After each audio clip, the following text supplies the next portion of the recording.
بسم اللہ والصلاۃ والسلام علی رسول اللہ صلی اللہ علیہ وآلہ وسلم۔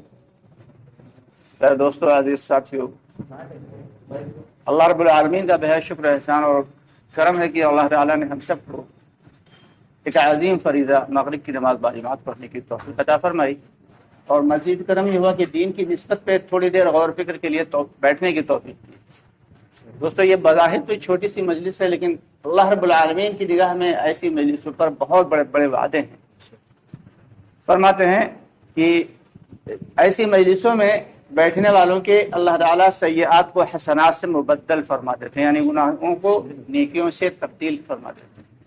اور جو لوگ اکثر بیٹھتے رہتے ہیں ایسی مجلسوں میں، یہاں تک کہ اللہ تعالیٰ ان کی مغفرت فرما دیتے ہیں۔ اللہ تعالیٰ ان تمام فضائل کے یقین کے ساتھ ہم سب کو ایسی مجلسوں میں بار بار بیٹھنے کی توفیق عطا فرمائے۔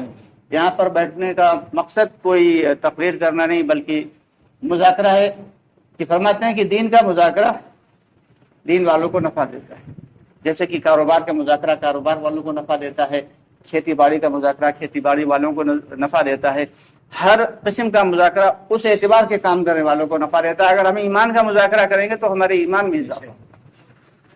تو ایمان کے مذاکرے آج جو ہے ہماری زندگیوں سے نکل گئے، جس کی بنا پہ آج ہمارا ایمان نہایت نچلی سطح پہ آ گیا۔ فرماتے ہیں حدیث کا مفہوم ہے کہ اگر ایمان کو اپنے جانچنا چاہتے ہو تو اللہ تعالیٰ نے اس کے نبی صلی اللہ علیہ وسلم نے باقاعدہ ایک پیمانہ بتا دیا، کہ اللہ تعالیٰ نے باقاعدہ قرآن میں ایک آیت اتار دی جس کے اعتبار سے کہ ایمان والے تو بس وہی ہیں کہ جب ان کے سامنے اللہ کا نام لیا جاتا ہے تو ان کے دل ڈر جاتے ہیں، اور جب ان کے سامنے قرآن پاک کی آیتیں پڑھ کر سنائی جاتی ہیں تو ان کے ایمان کو قوی تر کر دیتی۔ اب اندازہ لگائیں کہ ایمان والے کون ہیں، اللہ کس کو ایمان والا کہہ رہا ہے؟ کہ جب ہمارے سامنے، اب ہم سوچیں غور کریں ذرا کہ ہمارے سامنے جب اللہ کا نام لیا جاتا ہے کہ ہمارے دل پہ کوئی اثر ہوتا ہے؟ اگر ڈر لگتا ہے، اللہ کے نام سے اگر ہمارے دل کو تھوڑا سا بھی ہلکا سا بھی جھٹکا لگتا ہے تو ہم یہ سوچیں کہ ہم ایمان کی رمق ابھی چنگاری باقی ہے۔ اور اگر قرآن پاک کی آیتیں جو پڑھ کر سنائی جاتی ہیں، جو امام صاحب پڑھتے ہیں یا کہیں پہ قرآن پاک کی آیت سنیں، تو کیا ہمارے ایمان میں کچھ اضافہ ہوتا ہے؟ تو بھلا کیسے ہوگا جب ہم اس سے سمجھ ہی نہیں رہے؟ بھائی ایمان میں اضافہ تو تب ہی ہوگا جب ہم بات کو سمجھیں گے۔ تو اسی لیے کہا جا رہا ہے کہ قرآن کو پڑھنا بھی ہے، سیکھنا بھی ہے، اور سمجھ سمجھ کے پڑھنا ہے۔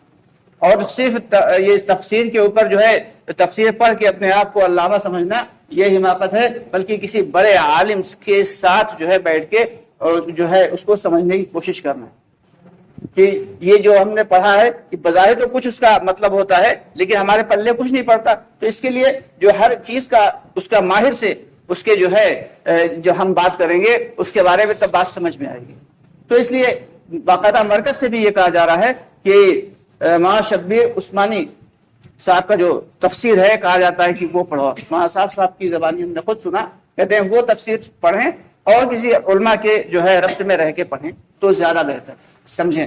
تو ہمارا اللہ ہم سے کیا چاہ رہا ہے یہ ہمارے سمجھ میں آئے گا، ورنہ تو ادھر امام صاحب پڑھ رہے ہیں، ادھر ہم دکان کا حساب لگا رہے ہیں، معاملہ ختم، 2 رکعت ہو گئی، 4 رکعت ہو گئی، کام ختم ہو گئی۔ تو یہ کافی نہیں ہے کہ نماز تو بے شک ہو گئی، نماز فرض ادا ہو گیا، لیکن وہ بات جو آنا چاہیے تھی جو نماز میں، وہ بات نہیں آئی۔ اور حدیث شریف میں بھی ہے کہ ایمان والے کون ہیں، کہ جب اللہ کے نبی صلی اللہ علیہ وسلم باقاعدہ فرما رہے ہیں، جس کا حدیث کا مفہوم ہے کہ جب تمہارے سامنے کوئی برا کام ہوتا ہوا نظر آئے تو اسے اپنے ہاتھ سے روک دو۔ یہ کیا ہے؟ ایمان کی اول درجے کی نشانی۔ نہیں روک سکتے ہو تو زبان سے روک دو، بھائی دیکھو یہ غلط کر رہے ہو، یہ نہیں ہونا چاہیے۔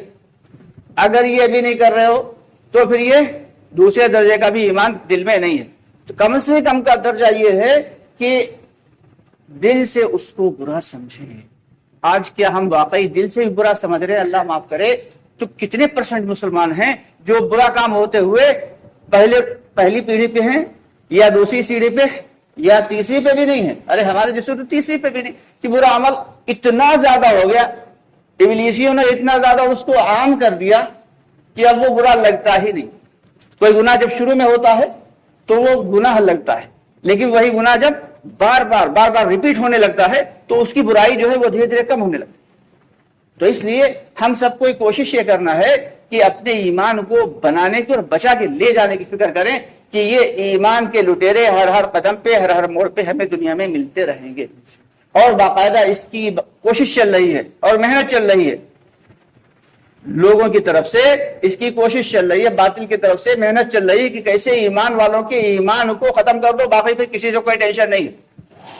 یہ جو اربوں سے فلسطینیوں سے جو چل رہی ہے بات، تو یہ اسی اعتبار سے تو چل رہی ہے کہ وہ ایمان والے ہیں، بس ان سے خوف ہے، باقی کسی سے نہیں خوف ہے۔ بھائی یہودیوں کو اگر کسی کا ڈر ہے تو صرف ایمان والوں سے ڈرتے ہیں، باقی انہیں کسی کا ڈر نہیں ہے۔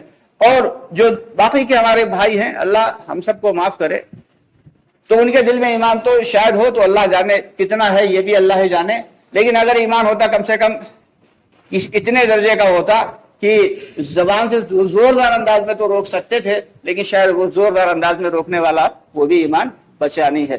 تو ہمیں اپنے لیے بھی دعا کرنا ہے، اپنے لیے بھی فکر مند ہونا ہے، اور دوسروں کے لیے، ساری امت کے لیے۔ اور امت کا نام بھائی تبھی ہوتا ہے، امت کا مطلب تب ہے، بہت بڑے اسکالر ان کا یہ کہنا ہے کہ امت تب ہوتی ہے جب اس کا امام ایک ہو، خلیفہ ایک ہو، ورنہ پھر امت تو کیا، امت میں پھر امت پناہ نہیں آتا ہے۔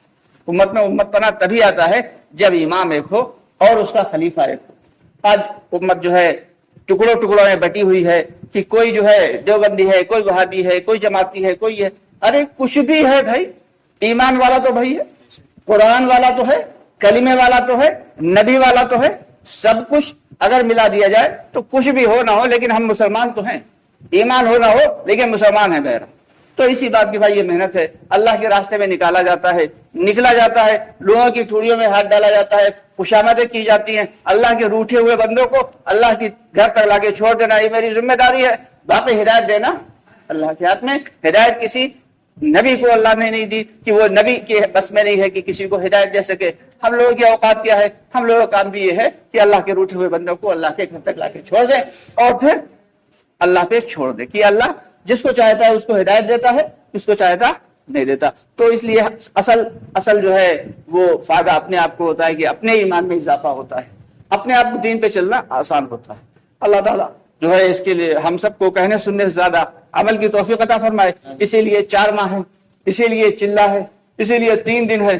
در حقیقت یہ 4 ماہ چلے کا کام ہی نہیں ہے، کام تو یہ ساری زندگی کا ہے، کام ساری زندگی کا ہے، کرتے کرتے مرنا ہے اور مرتے مرتے کرنا ہے۔ جان مال وقت قرآن کے فیصلے کے مطابق اللہ تعالیٰ نے ایمان والے کا جان اور مال اور وقت دین جنت کے بدلے میں خرید لیا ہے۔ اب یہ جان، یہ مال، یہ وقت ہمارا نہیں ہے۔ یہ اگر ہمیں جنتی بننا ہے تو یہ تینوں چیزیں اللہ کے سپرد کرنا پڑے گی اور نبی پاک صلی اللہ علیہ وسلم کے بتائے ہوئے طریقے پہ اس کے خرچ کرنا پڑے گا۔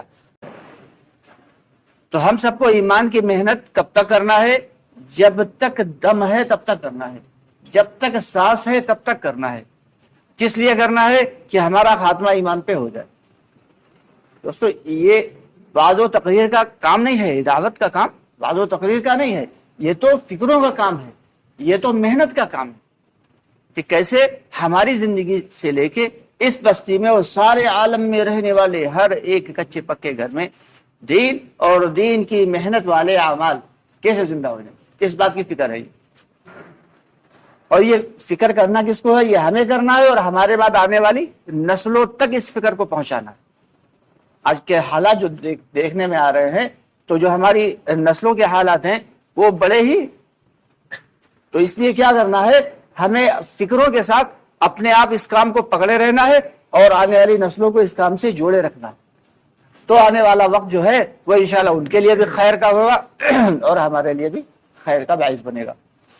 اور یہ جو ایمان ہے یہ 24 گھنٹے فرض ہے، کیونکہ نماز جو ہے وہ کتنی دیر فرض ہے؟ پورے دن میں 5 مرتبہ صرف فرض ہے۔ روزہ پورے سال میں صرف 30 دن فرض ہے، لیکن ایمان جو ہے وہ 24 گھنٹہ، ہر لمحہ ہر پل ایمان کا ہونا فرض ہے کہ کسی بھی وقت ایمان اگر ادھر ادھر ڈاماڈول ہوا اور خدا نخواستہ وہی وقت موت کا ہوا تو ہمارا ایمان پہ خاتمہ نہیں ہوگا۔ اسی لیے ایمان کی فکروں کے لیے کہا جاتا ہے کہ ایمان کی فکر اتنی کرو کہ ہر وقت ایمان کے فکر میں پڑے رہو اور ایمان بنانے کی محنت میں لگے رہو۔ کیا پتہ کس وقت اللہ کی جانب سے بلاوا آ جائے تو کم از کم ہمارا خاتمہ ایمان۔ اور ایک شخص بچپن سے لے کے جوانی اور بڑھاپے تک ایمان کی حالت میں زندہ رہا لیکن خدا نخواستہ اگر اس کا خاتمہ بالخیر نہیں ہوا، آخری وقت اس کا ایمان تھوڑا سا ڈاوا ڈول ہو گیا، تو اللہ حفاظت فرمائے بہت اس کے خرچ کرنا پڑے گا۔ تو بتائیں بھائی، اللہ کے راستے میں جانے کے لیے 4 ماہ کے لیے